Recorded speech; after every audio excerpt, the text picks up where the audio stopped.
the people in them times, they'd be sad and feeling bad, and they'd sing blues.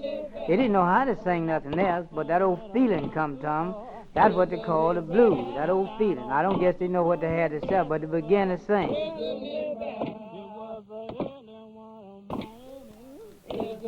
Huddie William Ledbetter was born in the year 1889. Not much is known about his early life, and even his date of birth comes into question.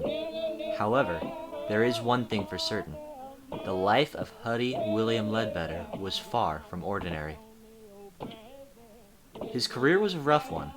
Ledbetter, at this time, was in the infancy of his career, and he was playing for any juke joint who would let him. He was gifted at many instruments, but a master at none.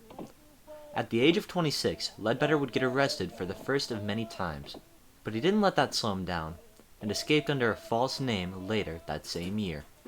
However, this was only the beginning of what would be considered the rough patch in Ledbetter's life, as in the course of the next 3 years he would find himself in jail yet again, this time with a much more serious sentence. The context of the fight is unknown, and there is no definitive answer to who was in the right or wrong. All we know for sure is that in 1918, Ledbetter would find himself in the midst of a fight in which he would be stabbed in the neck and end up killing his attacker. Self-defense or not, Ledbetter would find himself stuck in prison for the next 7 years, doing grueling labor on the tracks and roads as a member of the chain gang. He didn't let this slow him down, and continued to practice and play his instruments regularly for the guards and the rest of the inmates in the prison. During this time, he wrote one of his classic songs entitled Goodnight Irene, which would prove to be one of his most influential songs to date.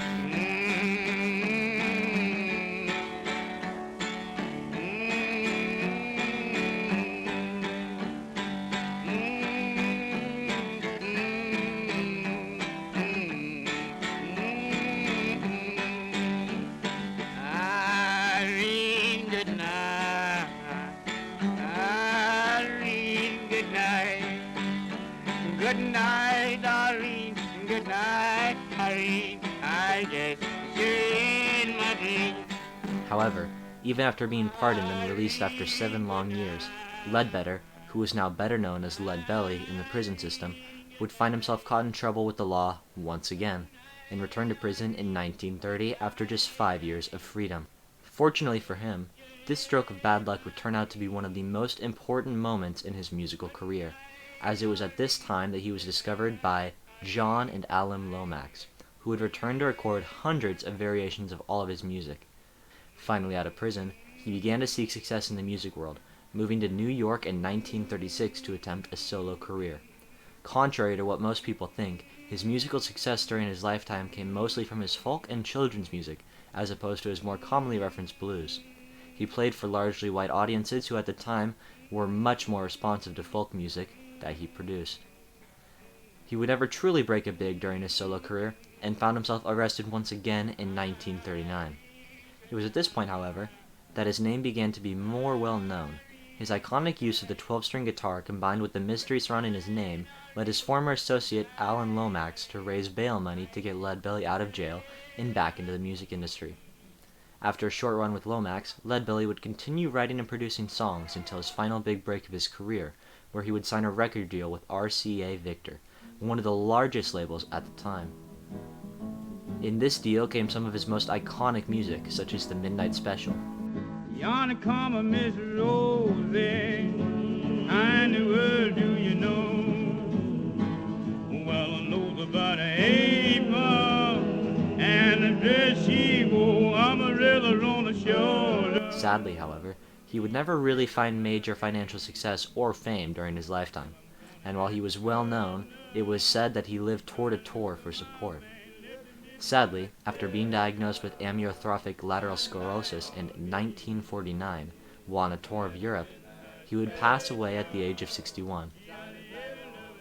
Leadbelly's legacy can hardly be disputed, having put out some of the most influential music of anyone from this time. From the 12-string guitar to the very songs themselves, his influence has worked its way into many of the popular bands and artists you might know today. Everyone from Bob Dylan to Elvis Presley, to ABBA, to the Beach Boys, and even Johnny Cash have to attribute a portion of their success to Leadbelly and his music. His songs have been covered by the likes of Kurt Cobain, Keith Richards, Led Zeppelin, and so many more.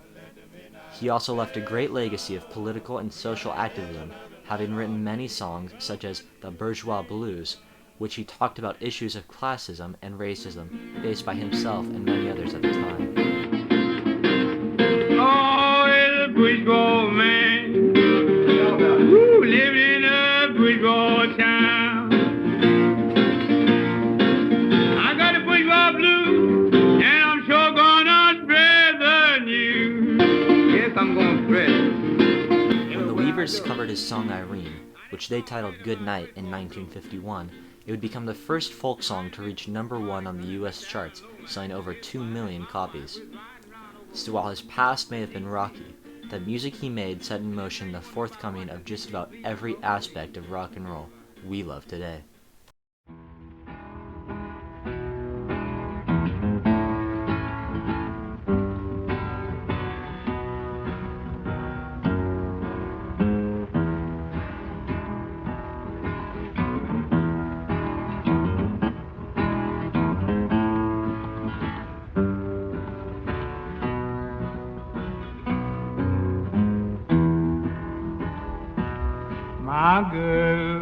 My girl, don't lie to me.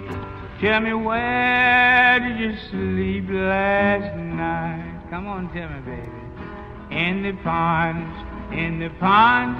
where the sun don't ever shine. I was shivering all night too.